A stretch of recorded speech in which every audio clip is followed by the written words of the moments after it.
ॐ नमः सिद्धेभ्यः।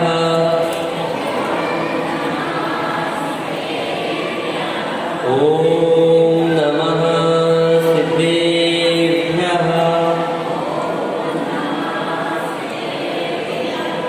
ॐ नमः सिद्धेभ्यः। नमो हरिहन्ताणं नमो सिद्धाणं नमो आयरीयाणं नमो वच्छायाणं नमो लोये सब्बसागूढं शिवं सुद्विबुद्धं परं विश्वनाथं न देवो न बन्धुर्न कर्मा न कर्ता न अङ्गं न सङ्गं न स्वेच्छा न कायं चिदानन्दरूपं नमो विश्वनाथं चिदानन्दरूपं नमो वीतरागं चिदानन्दरूपं नमो वीतरागं। बोली पंच परमेश्वरी भगवान की, मूलनायक श्री काशीनाथ भगवान की, द्वादशांग जन्माणी माता की, 10 लक्षण महापर्व की, उत्तम संयम धर्म की, आचार्य श्री स्वर विद्यासागर जी महाराज की, परम पूज्य मुनि कुंभ श्री स्वर सुधा सागर जी महाराज की, अढ़ाई द्वीपस्थ समस्त महामंडलाजों की। आज 6वां दिवस उत्तम संयम धर्म का दिवस है। यह संयम जो है 2 प्रकार का होता है। प्रथम तो होता है प्राणी संयम और द्वितीय इंद्रिय संयम, और इनके भी 6 और भेद होते हैं।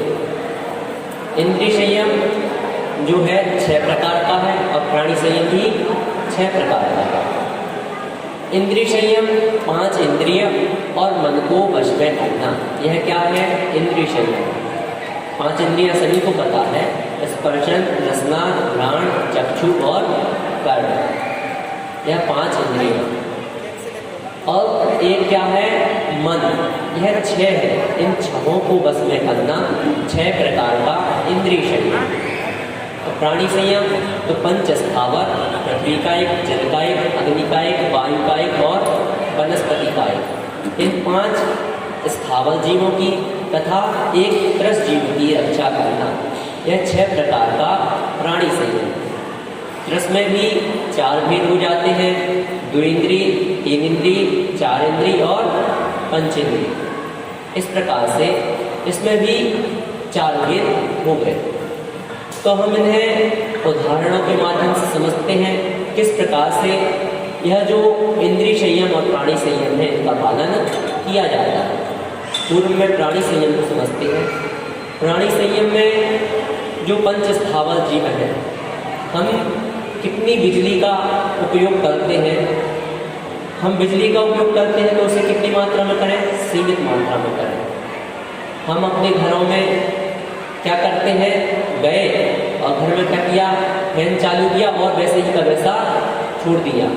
इसमें आपको 3 प्रकार के जीवों की घात का दोष लग रहा है, और 5 प्रकार के भी 5 स्थावर जो जीव है और त्रस जीव है, इन सभी के घात का भी आपको दोष लगेगा।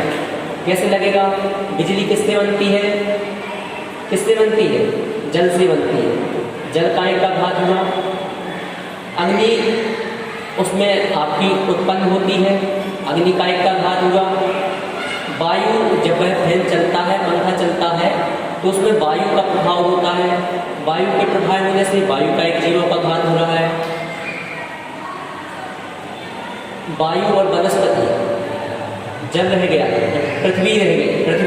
पृथ्वी का एक जो जीव है, पृथ्वी का कैसे होगा? जहाँ बनता है उसमें जल में अनेक प्रकार की पृथ्वी का एक जीव भी पाए जाते हैं, और जब प्रेशर के द्वारा जल को मारा जाता है तो वह पृथ्वी का एक जीव भी उसमें साथ में जाते हैं। तो वहाँ क्या हुआ? पृथ्वी का एक का घात भी हुआ। और वनस्पति का एक जीव भी जल के द्वारा जल में भी उत्पन्न होते हैं, तो वहाँ वनस्पति का एक जीवों का भी दोष लगेगा। त्रस जीवों का घात कैसे होता है?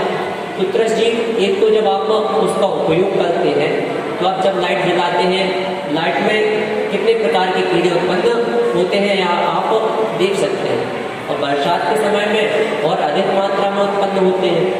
इसलिए वह जो 2 इंद्रिय, 3 इंद्रिय, 4 इंद्रिय, 5 इंद्रिय जीव हैं वह उत्पन्न होते हैं और उत्पन्न होकर पंखे आदि से टकराकर उनका घात हो जाता है। तो यह क्या है, यह प्राणियों पर संयम पालने के हमारे उपकरण है कि हम किस प्रकार से अपव्यय से बचें। अनंत दंड नाम का अतिचार है, अनंत दंड नाम के अतिचार से हमें बचना है, क्योंकि जो मूल रूप से क्या होते हैं, जो मूल रूप से मूल संयम होता है वह मुनिराजों में पाया जाता है। किनमें पाया जाता है? मुनिराजों में। और जो साधु के 28 मूल गुण होते हैं वह मूल रूप से यह सकल संयम कहलाता है। वह कौन कौन से हैं? तो 5 प्रकार की इंद्रिय विजय, 5 महाव्रत, 5 समिति, 6 आवश्यक और 7 प्रकार के शेष गुण। इस प्रकार से 5 3 15, 6 21 और 7 28। 5 इंद्रिय विजय, 5 समिति, 5 महाव्रत, 6 आवश्यक और 7 शेष गुण। इस प्रकार से कुल 28 गुण जो हैं यह सकल संयम की श्रेणी में आते हैं। देश संयम क्या होता है? तो देश संयम में 12 व्रत देश संयम के अंतर्गत आते हैं। 5 अणुव्रत, कौन से? महाव्रत तो कहाँ चले गए? मुनियों के पास चले गए। अब बचा क्या? 5 अणुव्रत, 3 गुणव्रत और 4 शिक्षा व्रत। यह 12 प्रकार के जो व्रत हैं यह देश संयम के अंतर्गत आते हैं। देश संयम में क्यों? क्योंकि यह श्राद्धों के लिए कहे गए हैं और देश रूप पालन करने के लिए। आप पंखे का इस्तेमाल करते हैं, कूलर का इस्तेमाल करते हैं, लाइट्स का इस्तेमाल करते हैं, परंतु उसे उपयोगिता के अनुसार इस्तेमाल करें। कितना इस्तेमाल करें? जितना आपका उपयोग है। अनंत दंड नहीं करना है। अर्थात व्यर्थ में जो बिजली आदि जलती रहती है, व्यर्थ कारण में ही जो पंखे आदि चल रहे हैं, नल चल रहा है, इन सब के अपव्यय से बचना है। इनसे हमारे लिए कितने फायदे हैं? अनेक फायदे हैं। एक तो आपको पारलौकिक फायदा है नहीं, आपको पुण्य का संचय हो रहा है। दूसरा फायदा, आप उससे अनेक प्रकार के जो इफेक्ट यहाँ देखने में आते हैं उनसे भी बच सकते हैं। जल की कमी आजकल समस्या बनी हुई है, इसलिए आप जल का भी सदुपयोग हो सकता है। जल को भी अधिक मात्रा में उसे पेय रूप में स्थापित किया जा सकता है। तो यह क्या है, आप एक कार्य के साथ साथ अनेक फायदों के साथ जुड़ जाते हैं। तो यह क्या हुआ? यह तो प्राणी संयम। अब इंद्रिय संयम के बारे में समझते हैं। इंद्रिय संयम में सबसे पहले है स्पर्शन इंद्रिय विजय। क्या है? स्पर्शन इंद्रिय पर संयम प्राप्त करना। कैसे करना? तो मुनिराज तो कैसे करते हैं? कठिन तप करके अपने इंद्रियों का संयम प्राप्त करते हैं। आचार्य विद्यासागर जी का एक बार विहार चल रहा होता है और वह एक गांव से दूसरी गांव की ओर जाते हैं, तो बीच में रात्रि होने लगती है, सूर्य ढलने लगता है, सामयिक का समय होने लगता है। तो वह वहीं जंगल में ही सामयिक करने लगते हैं। और वहाँ डंठल पड़े हुए थे। क्या थे? डंठल पड़े हुए थे। अब सोना था, शयन तो करना था, तो वहीं पर उन डंठलों के बीच में क्या कर लेते हैं? शयन कर लेते हैं। अब एक तो नीचे से भी चुभन, ठंड का समय, अब ओढ़ते तो कुछ है नहीं, चटाई का भी त्याग। अब क्या करें? वही डंठल जो थे वह ऊपर से उड़ा दिए श्राप्तों ने। अब नीचे से भी क्या हो रहे? गड़ गए, और ऊपर से भी उन्हें चुभ रहे। तो बाकी साधुओं ने तो चटाई का कुछ साधुओं को बंदोबस्त हो गया, और कुछ साधु जो चटाई का बंदोबस्त नहीं कर पाए उनके ऊपर भी डंठल डाल दिए। तो इस प्रकार से उन्होंने अपनी स्पर्शन इंद्रिय का पर क्या किया? यह क्या है? उनकी स्पर्शन इंद्रिय विजय है। अगर हमारे ऊपर ऐसा किया जाए, हम डंठल पर एक तो सोएंगे नहीं, और अगर सो गए और कोई ऊपर से डाल दे तो हमें क्रोध आ जाएगा, यार एक यहाँ पर सो रहे हैं और दूसरा क्या कर दिया? ऊपर से भी डाल दिया। अब सुबह जब विहार हुआ तो उन्होंने अपने संग के जो साधु थे उनसे पूछा, भैया आप लोगों को क्या हुआ? आप लोगों को कैसा लगा? कैसा रहा? तो उन्होंने कहा आचार्य श्री बहुत अच्छा रहा, स्पर्शन इंद्रिय पर हमने क्या किया, विजय की, परंतु ऐसा लग रहा था यदि एक चटाई ऊपर से डालने मिल जाती तो बहुत अच्छा हो जाता। तब उन्होंने कहा चलो ठीक है, तुम्हें कम से कम जो चटाई है उसकी याद नहीं आई। किसकी याद आई? चटाई की। कम से कम छोड़े हुए गद्दे पन्नियों की याद तो नहीं आई। की याद नहीं आई, छोड़े हुए गद्दे पन्नियों की याद नहीं आई। यह क्या है? स्पर्शन इंद्रिय विजय है। मन में भी किसी प्रकार का क्या नहीं करना, नहीं तो हम होते कई चीजें हम त्याग कर देते हैं, उसके बाद क्या होता है, हमारे मन में आता है हम उसे याद तो त्याग किया, हमें ग्रहण कर लेना चाहिए। यह क्या है?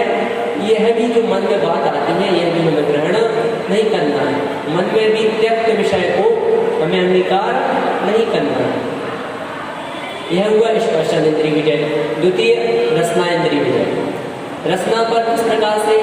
तो अनेक जो श्रावक लोग होते हैं वह क्या करते हैं? रसों का त्याग करते हैं। वह किस लिए कहा गया? सोमवार, मंगल, बुध, गुरु इस प्रकार से तो बना लिए गए। क्यों? जो 6 रसों का त्याग नहीं कर पाते वह कम से कम एक एक दिन उनके निश्चित हो गए, तो एक एक दिन एक एक चीज का त्याग हो जाए। 7वें दिन रसी का हरि का त्याग करवा दिया गया। तो यह क्या है? यह एक प्रक्रिया बना दी कि एक एक दिन कम से कम एक रस का तो त्याग हो जाए। तो यह जो रसी करते हैं उन श्रावकों के लिए है। और मुनिराज भी इन रसों का त्याग करते हैं। वह क्यों करते हैं? क्योंकि वह भी इस रसना इंद्रिय पर विजय प्राप्त कर सके। आचार्य विद्यासागर जी 6 रसों का त्याग किए हुए। क्या चलता है आहार में? केवल रोटी और दाल। दाल पे भी घी नहीं चिपड़ा जाता है। क्या नहीं होता? घी भी रसों में आता है। रस कितने होते हैं? 6। एक तो दूध, दही, घी, तेल, दूध, दही, घी, तेल और मीठा और खटाई। इस प्रकार मीठा और नमक। तो इस प्रकार से 6 जो है रस होते हैं। इन 6 रसों में क्या है? 6 रसों का त्याग है। उन 6 रसों में जब उन्होंने त्याग किया तो सबसे पहले उन्होंने शुरुआत जब की तो 4 रसों का त्याग किया था। 4 रसों का त्याग किया और चातुर्मास के समय में किया था। परंतु जैसे ही चातुर्मास बीता उनका मन हुआ अब तो मुझे क्या हो गया है? इसका अभ्यास हो गया है, मैंने इनका त्याग कर दिया है, अतः अभ्यास हो गया है, सो अब मैं इसे आजीवन त्याग कर देता हूँ। और उन्होंने आजीवन त्याग कर दिया। यह क्या है? यह रसना इंद्रिय विजय। तृतीय है घ्राण इंद्रिय पर विजय। घ्राण इंद्रिय पर भी बहुत अच्छा संस्मरण आता है। एक बार आचार्य श्री का विहार सागर के पास देवरी गांव है, वहां से कहीं दूसरे गांव की ओर चल रहा था और रास्ते में एक स्कूल में उनके लिए ठहरा दिया जाता है। पीछे गाय आदि बनी थी, गोबर आदि बहुत था, तो दुर्गंध आ रही थी। गोबर वगैरह साफ नहीं होता था तो वह वहीं सड़ रहा था और उसकी बहुत तीव्र दुर्गंध आती थी। आचार्य भगवंत को उसी के आने वाले कमरा में ला और वह वहीं ठहर गए। अब श्रावकों को लगा यहाँ बहुत दुर्गंध आ रही है, तो आचार्य श्री से निवेदन करते हैं और दूसरी जगह ठहरा देते हैं, दूसरे कमरे में ले जाते हैं। तो निवेदन किया, परंतु आचार्य श्री ने कहा देखो भैया हम क्या हो गए हैं?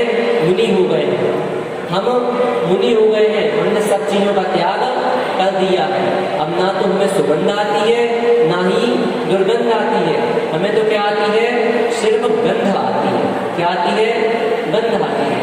ऐसा शांत स्वभाव, ऐसा सरल जो स्वभाव होता है वह हमारे मुनि राजा के पास ही हो सकता है।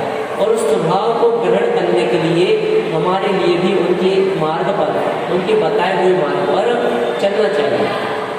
अब चतुर्थ है घ्राण इंद्रिय विजय, चक्षु इंद्रिय विजय। तृतीय हो गया घ्राण इंद्रिय विजय, चतुर्थ है चक्षु इंद्रिय विजय। चक्षु इंद्रिय पर भी हमें यह नहीं करना कि हमारे सामने जो हम देखना चाहते हैं, हमें काला कलर पसंद नहीं है, हमें काला कलर नहीं देखना है, हमें नीला कलर पसंद नहीं, हमें नीला नहीं देखना। अरे जो भी कलर आए हमें किसी में कोई राग द्वेष कलरों में भी नहीं करना। जो भी कलर है वह ठीक है।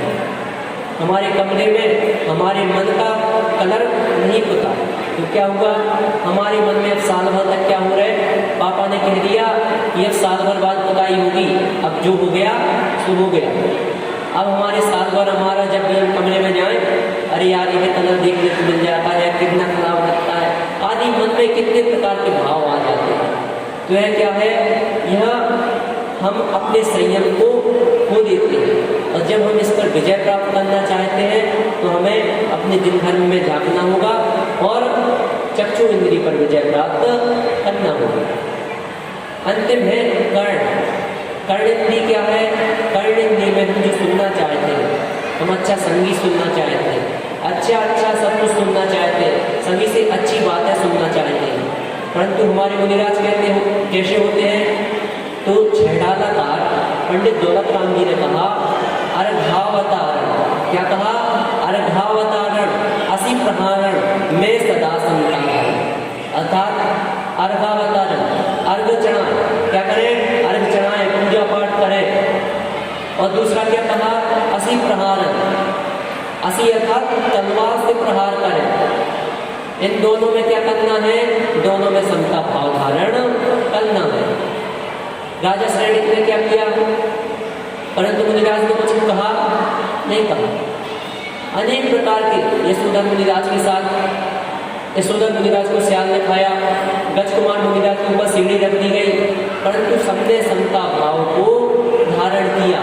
कितनी भी गालियां कोई दे जाए, कितने भी बुरे शब्द कह जाए, परंतु अपने कर्णों को क्या कर लेना, संयमित कर लेना, किसी प्रकार का कोई राग द्वेष नहीं पालना, यह कर्णेंद्रिय विजय कहलाती है। अंतिम है मन। 5 इंद्रियों पर विजय प्राप्त करना तो मन की अपेक्षा से बहुत सरल है, अपेक्षाकृत सरल है। वैसे तो हम लोगों ने क्या कर लिया है, धर्म को बहुत कठिन समझ लिया है। क्या कर लिया, धर्म को बहुत कठिन समझ लिया, इसलिए हम क्या करते हैं, धर्म से दूर भागते हैं। परंतु जब हम धर्म को समझेंगे, जैसे कोई बच्चा प्रथम क्लास में होता है, किस क्लास में, प्रथम क्लास में होता है, और उसे डायरेक्ट 10वीं कक्षा की पुस्तकें पढ़ने के लिए रख दी जाए तो उसे क्या होगा, बहुत कठिन लगेगा, वह पढ़ ही नहीं पाएगा।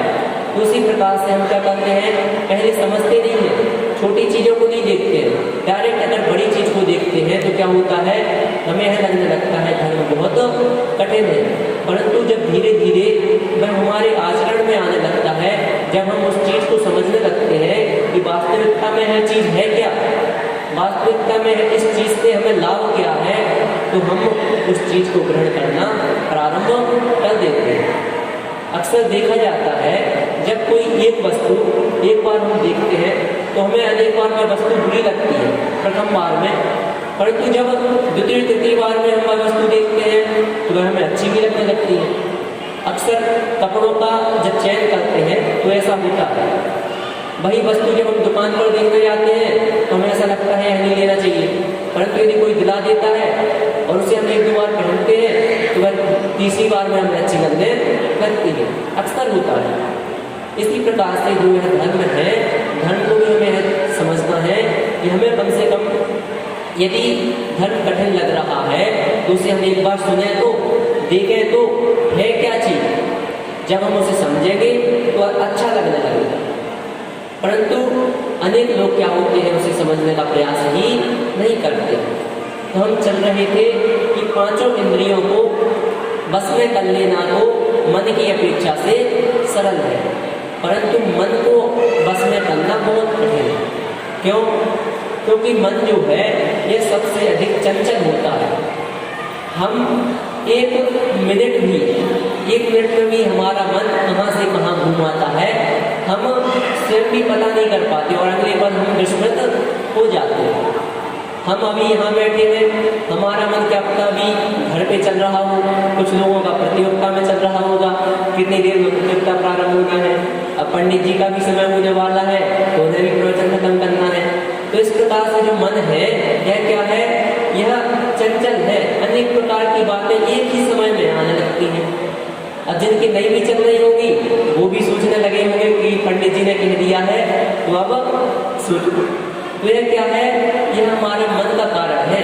और मन जो है बहुत चंचल होता है और बस में करना इतना कठिन है कि कहा गया यदि अपने मन को एक अंतर्मुहूर्त के लिए कोई नग्न वेशधारी, कौन, गृहस्थ नहीं, क्योंकि वस्त्र सहित मुक्ति नहीं है, क्या नहीं है, दिगंबर संप्रदाय में, दिगंबर जैनों में वस्त्र के साथ मुक्ति नहीं बताई है। तो जो नग्न वेश के धारी होते हैं वह यदि एक अंतर्मुहूर्त 48 मिनट, एक समय से लेकर के 48 मिनट तक का जो समय होता है, अगर उस बीच में अपने मन को स्थिर कर लेते हैं तो उन्हें केवल ज्ञान की प्राप्ति हो जाती है। अब इससे यह अनुभव किया जा सकता है कि मात्र 48 मिनट क्या करना है, ध्यान करना है, और उतने में अगर आपका मन स्थिर हो जाता है, कहीं चंचल डगमगाता नहीं है, तो समझ लीजिए आप केवल ज्ञान को प्राप्त कर सकते हैं। तो यह कितना कठिन होगा, क्योंकि केवल ज्ञान प्राप्त करना किसी हमारे बस की बात नहीं है, बहुत कठिन है। तो हमें क्या करना है, इस मन को बस में करने के लिए कुछ ऐसे उपाय करना है जिससे मन बस में हो। अब लोग कहेंगे पंचम काल में तो मुक्ति है ही नहीं, तो हमें धर्म करने से क्या तात्पर्य है, हम क्यों संयम को धारण करें। तो कहा, इष्टोपदेशकार आचार्य पूज्यपाल स्वामी जी इष्टोपदेश में कहते हैं, वरम व्रतई पदम दैवम न व्रतईवत नारकम छाया तपस्थयोर्वेदः प्रतिपालयतोर्महान्। अर्थात व्रतों को परम अर्थात वरण करने से, ग्रहण करने से क्या है, पदम दैवम देव पद को प्राप्त करना श्रेष्ठ है। न व्रतईवत नारकम अर्थात अव्रतों के द्वारा नरक में जाना श्रेष्ठ नहीं है। इस प्रकार से तो उदाहरण दिया, छाया तपस्थयोर्वेदः प्रतिपालयतोर्महान्। जिस प्रकार से दो व्यक्ति कहाँ गए, किसी व्यक्ति को लेने बस स्टैंड गए और वहाँ क्या कर रहे हैं, प्रतीक्षा में खड़े हुए हैं। एक व्यक्ति किसी दुकान की छतरी के नीचे खड़ा हो गया अर्थात छाया में खड़ा हो गया, तो दूसरा व्यक्ति धूप में खड़ा है।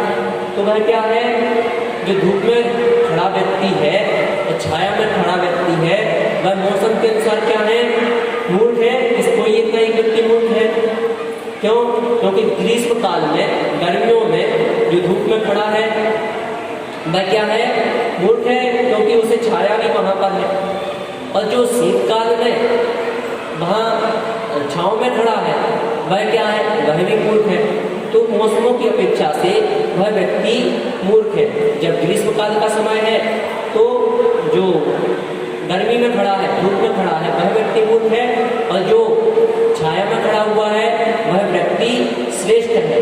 इसी प्रकार से व्रतों को धारण करके वर्तमान में मुक्ति नहीं है, मोक्ष नहीं है, परंतु देव पद को पाना श्रेष्ठ है। और यदि कोई व्यक्ति अव्रतों को धारण करता है, व्रतों को धारण ही नहीं करता है, तो वह क्या है, नरक गति का पात्र बन सकता है। तो अव्रतों के द्वारा नरक में जाना श्रेष्ठ नहीं है। हमें इस संयम धर्म को इस प्रकार से अंगीकार करना है कि हम अपने जीवन में एक संयम लगा सकें, क्योंकि जो असंयमित जीवन है वह बिना ब्रेक की गाड़ी के समान है। जिस प्रकार से किसी गाड़ी में ब्रेक ना हो तो उसको चलाने वाला जो ड्राइवर है वह अपना संतुलन खो बैठता है, या किसी को पता ना हो कि इस गाड़ी में ब्रेक नहीं है और वह व्यक्ति उस गाड़ी को चलाता है, तो वह गाड़ी वह चला तो लेगा, परंतु जैसे ही उसे पता चलेगा कि गाड़ी में ब्रेक नहीं है तो वह अपना संतुलन खो बैठेगा और असंतुलित हो जाएगा। इसी प्रकार से हमें इस संयम धर्म को अंगीकार करना है। हम अपनी स्पर्शन इंद्रिय पर, रसना इंद्रिय पर कम से कम इतना संयम को पालन करें कि हम बाजार की जो फास्ट फूड आदि है, क्या है, फास्ट फूड आदि जो वस्तुएं हैं, लोगों के मुख से यह भी सुना जाता है कि आचार्य भगवान के संग में फास्ट फूड का त्याग कराया जाता है। क्या कराया जाता है, फास्ट फूड का त्याग कराया जाता है। आप लोगों को तो लगभग 2 महीने का सौभाग्य प्राप्त हुआ और सभी ने अधिकतर साधुओं को हाथ दे लिए होंगे। तो क्या है यह जो है उनके संग में क्यों दिलाए जाते हैं? वह इसलिए दिलाए जाते हैं क्योंकि आप लोग त्याग करें, आप लोग अच्छी आदतों को ग्रहण करें, अपने शरीर को मजबूत बनाएं, उन्हें खाकर अपने शरीर को खोखला ना करें। वह जो नियम दिलाते हैं तो ऑब्जेक्शन यह आता है कि हमारे लिए क्या करना। ऑब्जेक्शन आता है पीछे से क्या है, सारे कर रहे हैं कि बस रहने दें, तो इसलिए हंसी आ रही है। तो ऑब्जेक्शन आता है कि जो आचार्य भगवान नियम दिलाते हैं उससे 1-2 महीने में क्या होते हैं, बच्चे छोड़ देते हैं, उस नियम को तोड़ देते हैं। तो इस प्रकार से नियम नहीं दिलाना चाहिए। तो देखिए, नियम आपके लिए किसके लिए दिलाए जाते हैं? हित के लिए दिलाए जाते हैं। कभी मुनिराज किसी का जो बुरा नहीं सोचते हैं, क्या सोचते हैं? भला ही सोचते हैं। इसलिए उसे अपना भला समझ करके अंगीकार करना चाहिए। अब फास्ट फूड आदि में जो है अनेक प्रकार के ऐसे वस्तु मिला दिए जाते हैं या ऐसे केमिकल्स आदि होते हैं जो उस वस्तु को अनेक समय तक जीवित रखते हैं। आप घर पर मिठाई बनाते हैं, क्या बनाते हैं? घर पर एक उदाहरण के माध्यम से आप स्वयं समझना। आप घर पे मिठाई बनाते हैं, वह आपके कितने दिन चल जाती है?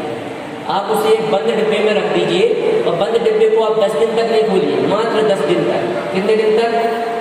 10 दिन तक। 10 दिन बाद देखना वह जो मिठाई होगी हरी पड़ जाएगी और उसमें फफूंद लग जाएगी, मात्र 10 दिन के लिए। और जो बाजार की वस्तुएं होती हैं उनमें क्या होता है, 6-6 महीने की एक्सपायरी डेट लिखी होती है, किसी में साल भर की लिखी होती है। तो यार कैसे 6 महीने चल जाते हैं, कैसे 1 साल चल जाते हैं? तो उनमें इस प्रकार की जहरीली गैसें भरी जाती है, इस प्रकार की जहरीली जो गैसें होती हैं वह दी जाती हैं जिनसे जो जीव आदि है वह उत्पन्न ना हो। और वह जहरीली गैस हमारा भी घात करती है।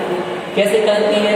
हम पोहे आदि में जो गोली होती है, पोहे गेहूँ आदि में गोली डालते हैं, गोली आती है, उसको हम बांध के गोली जो माताएं जानती हैं उनको हम डालते हैं, तो उससे चूल्हे आदि धुनी आदि नहीं उत्पन्न होते।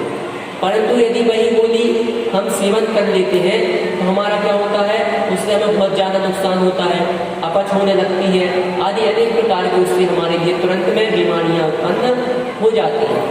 तो उसी प्रकार से बस स्लो जहर होता है, स्लो जो होता है पॉइजन होता है। इसलिए हमें क्या करना है, उससे बचना है।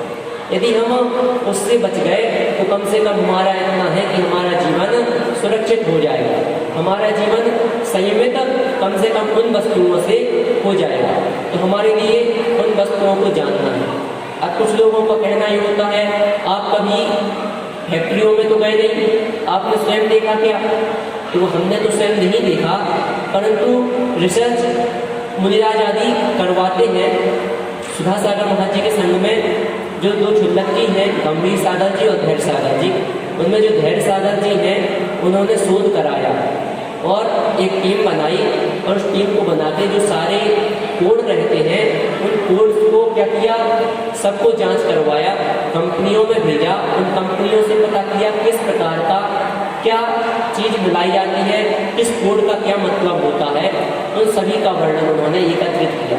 और वह जो एकत्रित वस्तु है वह सारी इसमें उन्होंने संग्रहित की।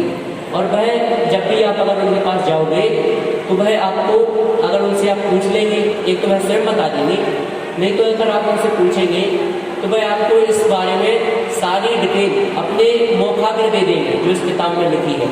अधिकतर डिटेल उन्हें मौखाग्र पता है। तो इन सभी को हमें जानकर किस चीज़ में क्या वस्तु मिलाई जाती है।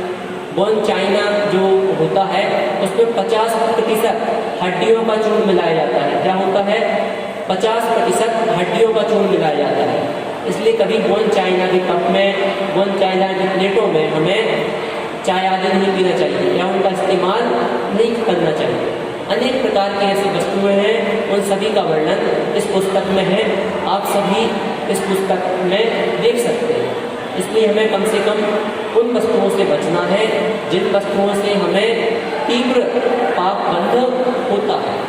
आप बताइए, वह 50% जो वस्तुएं मिलाते हैं वह किस प्रकार से जीवित जो जीव है उसका घात करके बनाते हैं, या जो मरणासन अवस्था में भी है या जो मृत जीव भी है यदि उसकी भी हड्डियों के चूर्ण से बनाते हैं तो भी हम दोष के भागी हैं, हमें मांस भक्षण का दोष लग रहा है।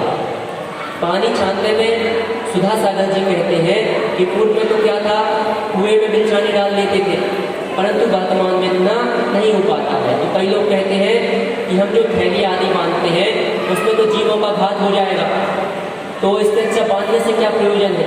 तो बांधने से यह प्रयोजन है कि आप मांस भक्षण के दोष से कम बच जाएंगे। जो जीव आपके अंदर जाने वाले थे वह जीव आपके जिह्वा के माध्यम से प्रवेश नहीं कर पाएंगे और आप मांस भक्षण के दोष से बच जाएंगे। इसलिए इन छोटी छोटी जो बातें हैं इन बातों को ध्यान में रखकर अपने जीवन को धीरे धीरे संयमित बनाना है और संयमित बनाते हुए अपने जीवन को असंयमित रूपी बिना ब्रेक की गाड़ी नहीं बनाते हुए एक सुदृढ़ जीवन को बनाना है, सुदृढ़ जीवन शैली को बनाना है, क्योंकि संयम का तात्पर्य जीवन शैली से होता है। संयम एक जीवन शैली का नाम है, इसलिए इस संयम धर्म को अंगीकार करना है। बस इस संयम धर्म को अंगीकार करते हुए हमें अपना यह जन्म और जो आने वाला जन्म है अर्थात यह भाव और परभाव दोनों सफल बनाने हैं। इसी मंगलमय भावना के साथ बोलिए मूल नायक सीधे पार्श्वनाथ भगवान की